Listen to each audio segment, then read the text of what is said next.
Hello students, so we are back with our next chapter of Unit 1, the next poem, The Raven and the Fox. So in this video, we will discuss the poem in detail, The Raven and the Fox. The name is Raven and Fox. These both are nouns first of all. Then the Raven. What is Raven? Raven is a bird like a crow but a little bit big in size. Raven एक bird होता है जो कि crow जैसा दिखता है, कौवे के जैसा दिखता है, लेकिन एक कौवे से क्रो से साइज़ में थोड़ा बड़ा होता है. एंड द फॉक्स, फॉक्स आप सबको पता है जो लोमड़ी होता है उसको हम फॉक्स कहते हैं. Let us do these activities before we read. We know that frogs croak. हमें पता है कि जो फ्रॉग्स हैं वो क्रॉक करते हैं. फ्रॉग्स की जो साउंड होती है वो क्रॉक होती है. Do you know that ravens also croak. क्या आपको पता है कि जो रेवन बर्ड होता है वो उसकी भी जो साउंड होती है क्रॉक साउंड होती है. तो यस, जो फ्रॉग्स हैं वो क्रॉक करते हैं और जो रेवन बर्ड है उसकी साउंड भी क्रॉक साउंड होती है. Which animal is shown to be cunning in the story, circle the correct answer. यानी कि जो कौन सा ऐसा एनिमल है जिसको स्टोरीज में कनिंग, कनिंग मीन्स होता है चालाक, क्लेवर, चतुर. तो कौन सा ऐसा एनिमल है इनमें से जिसको हर स्टोरीज में क्लेवर दिखाया जाता है. देखो अब इसको थोड़ा सा देखो. जो फॉक्स है हमने हमेशा पढ़ा है फॉक्स को हमेशा क्लेवर दिखाया जाता है. जो टाइगर है टाइगर को कैसा दिखाया जाता है, ब्रेव दिखाया जाता है. बियर है, बियर को लेज़ी दिखाया जाता है. भालू सुस्त रहता है, लेज़ी रहता है. लेकिन जो फॉक्स है हमारा उसको हमेशा कनिंग और क्लेवर दिखाया जाता है. Moving forward, let us read. Now will read the poem line by line. Mister Raven was perched upon a limb. Mister Raven जो क्रो है उसको हम बोल रहे हैं mister Raven. Was perched upon a limb. Perched, perched means किसी ऊंची जगह पे जाके बैठना. जैसे कि आप इसमें पिक्चर में देख पा रहे हो जो क्रो है ये एक ऊंची जगह पे बैठा है. और लिम्ब, जो वर्ड है लिम्ब, लिम्ब क्या होता है, जो ये पार्ट है जिस पे क्रो बैठा है, जिस पार्ट पे बैठा है उसको हम बोलते हैं लिम्ब. सो जो क्रो है वो पर्च्ड एक हाई लेवल पे बैठा है as comparison to the fox. It means perched किसी ऊंची जगह पे बैठना. And this is the limb, जिस पार्ट पे वो बैठा है. So this is the first line.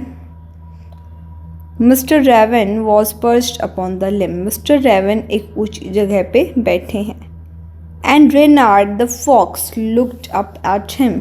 और जो रेनार्ड फॉक्स है वो उसकी तरफ देख रहा है. What is the name of the fox? Reynard. हमें फॉक्स का नाम दे दिया गया है, that is Reynard. Okay, and who is Mister Raven? The crow. As we are saying the crow as Mr. Raven. For the raven held in his great beak. Beak का मतलब होता है चोंच. A morsel the fox would go far to seek. जो fox है वो देखता है कि रेवन ने अपनी उसकी जो बीक है उसकी चोंच है उसमें एक मॉर्सल को पकड़ा हुआ है. मॉर्सल क्या होता है? Piece of food. सो जो रेवन है उसने मॉर्सल यानी कि एक पीस ऑफ फूड को अपनी बीक में पकड़ा हुआ है. The fox would go far to seek. यानी कि फॉक्स ने, हम इस लाइन के इस फ्रेज से दो मीनिंग्स निकाल सकते हैं. एक तो ये कि जो हमारा फॉक्स है रेनार्ड उसको दिखाई दे रहा है दूर से कि उसने एक मॉर्सल को अपने बीक में पकड़ा हुआ है. दूसरी चीज़ ये है कि उसको अपने मॉर्सल को यानी कि एक पीस ऑफ फूड को फाइंड करने के लिए बहुत दूर तक जाना पड़ेगा, एक दूसरी जगह पे जाना पड़ेगा जो कि बहुत दूर पड़ेगी. Coming to the next lines. Said the fox in admiring tones. जो फॉक्स है वो एडमायरिंग टोन्स में बोलता है. My word, admiring tone means, admire means होता है प्रेज करना, प्रेज करना, किसी की तारीफ करना, that is admire. Okay, my words sir Raven you are a handsome bird. अब वो उसकी तारीफ़ करते हुए बोल रहे हैं sir Raven you are a handsome bird. वो कह रहे हैं रेवन को कह रहा है कि सर आप एक बहुत हैंडसम बर्ड हो. अब वो रेवन को सर क्यों बोल रहा है? क्योंकि वो उसको क्या कर रहा है? फ्लैटर कर रहा है.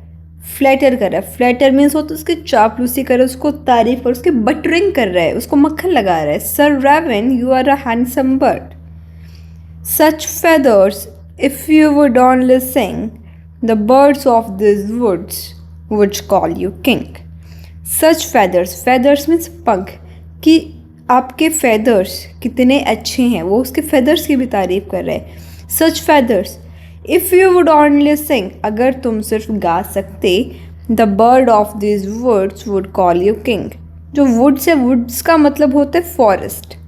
जो एक सिंगल वुड होता है हमारे पास, वो तो होती है लकड़ी। जब हम वुड वर्ड में एस लगा देते हैं, एस ऐड करने के बाद जो वुड्स बनता है उसका मीनिंग होता है forest. The bird of these woods would call you king, जो इस जंगल के जो बर्ड्स हैं वो आपको किंग कहेंगे। The raven who did not see the joke, raven जो इस जोक को समझ नहीं पाया। Forget that his voice was just a croak, अब वो भूल गया कि उसकी जो वॉइस है वो सिर्फ एक क्रॉक वॉइस है, एक ज़्यादा कोई अच्छी वॉइस नहीं है। सो जो रेनार्ड है, जो फॉक्स है, वो उसको एडमायर कर रहा है, उसकी बटरिंग कर रहा है, फ्लैटरिंग कर रहा है उसकी। सो जिसकी वजह से जो हमारा क्रो है वो उसकी बातों में आ जाता है। तो रेवन भूल जाता है कि उसकी जो वॉइस है वो सिर्फ एक क्रॉक वॉइस है।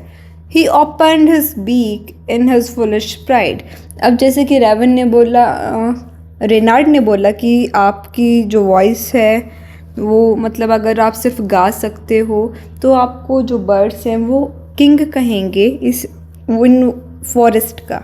तो जो अब हमारे पास रेवन है वो उसकी बातों में आ जाता है, किसकी बातों में, रेनार्ड की बातों में आ जाता है, और वो भूल जाता है कि उसकी वॉइस सिर्फ एक क्रॉक वॉइस है।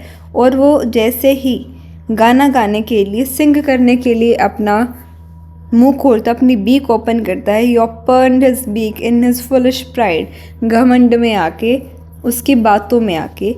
And fell down the morsel the fox had eyed, eyed means नज़र रखना, नज़र रखना, जिस मॉर्सल पे, जिस पीस ऑफ फूड पे रेनार्ड की नज़र थी, अब वो उसकी चोंच से गिर गया, उसकी बीक से गिर गया। हा हा लाफ द फॉक्स, फॉक्स अब हंसता है। एंड नाउ यू नो, अब तुम्हें पता चल गया होगा।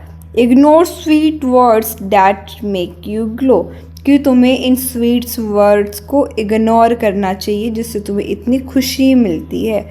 क्यों? क्योंकि उसने लालच में अपना पीस ऑफ फूड जो है वो खो दिया। Pride my friend in rather unwise, I am sure this teaching is quite a surprise. अब रेनार्ड ये दो लाइन कहते हैं, रेनार्ड कहते हैं pride my friend is rather unwise, pride होता है घमंड, वो कहते हैं माई फ्रेंड, जो घमंड होता है, प्राइड होता है, इज़ रेदर अनवाइज, घमंड अच्छा नहीं होता। I am sure this teaching is quite surprise, अब जो रेनार्ड है वो कह रहा है कि ये टीचिंग तुम्हारे लिए एक सरप्राइज थी, एक सबक थी।